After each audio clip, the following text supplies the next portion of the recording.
Welcome to the Glytamins audio presentation. In the next 20 minutes, you will learn what gallstones are, what kinds of problems they can cause, and what you can do to get rid of them. Gallstones are nothing more than coagulated bile. Bile is the green alkaline liquid produced by the liver, which, among other things, helps us digest our food.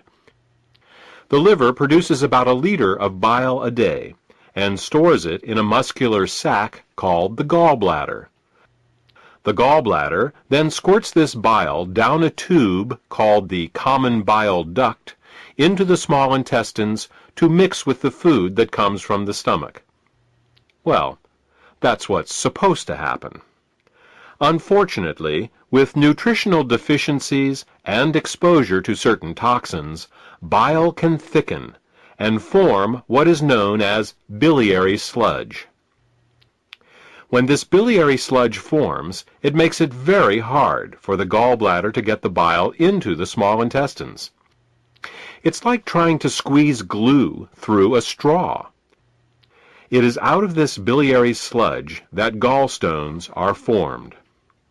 Gallstones and biliary sludge disrupt the normal flow of bile, causing 3 different types of problems. The first set of problems is related to not getting enough bile into the intestines. The second set of problems occurs when toxins, unable to leave the body through the bile, back up and accumulate in the liver and the bloodstream. The third set of problems occurs when the bile, unable to get into the intestines, backwashes into the pancreas and liver. Let's start with the first set of problems and consider what happens when the bile becomes too thick or full of stones to reach the intestines in required amounts. The first thing that bile does in the small intestine is to neutralize the acidity of the food coming out of the stomach. In order to disinfect and digest the food that we eat, the stomach secretes hydrochloric acid.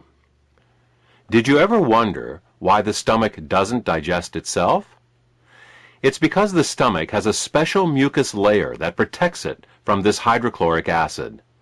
But the small and large intestine have no such protection. Instead, they rely on bile. Bile is a very alkaline substance, and when it comes into contact with the acidic food from the stomach, the acids are neutralized.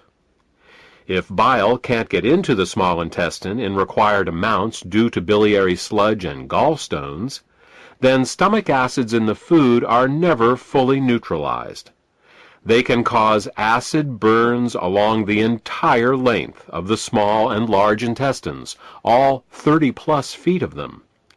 We experience this as indigestion, heartburn, ulcers, and all manner of digestive complaints. In essence, we are digesting our own intestines. The next thing that bile does in the intestine is to emulsify the fats and oils in the food that we eat. Emulsification is the process by which fats and oils are made water-soluble. To understand emulsification, think of soap. It's next to impossible to rinse grease off a dish with just plain water.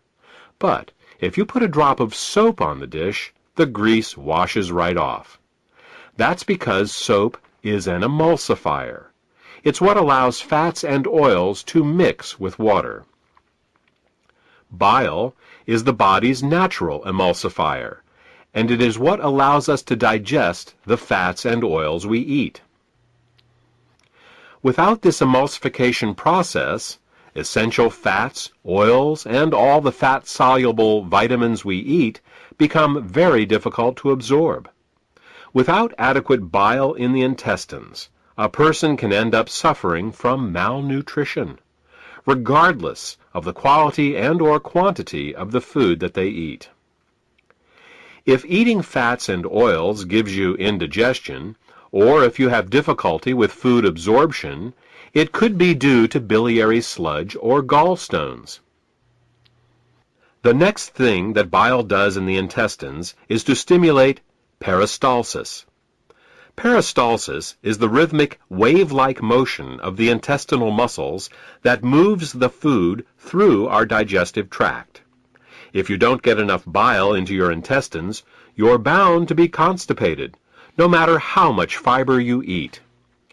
Some people have the misfortune of experiencing alternating constipation and diarrhea. This can be a very confusing experience, but the cause can be quite simple. Without sufficient bile, the hydrochloric acid-rich, partially digested food just sits in the intestines with no peristalsis. Thus, a person becomes constipated, but at the same time his or her intestines are being burned. When enough acids build up, and the intestines can't take it anymore, they purge themselves with a bout of diarrhea. Then, with the acids evacuated, the process starts all over again. If you are experiencing problems with constipation, diarrhea, or both, biliary sludge and gallstones could be the cause.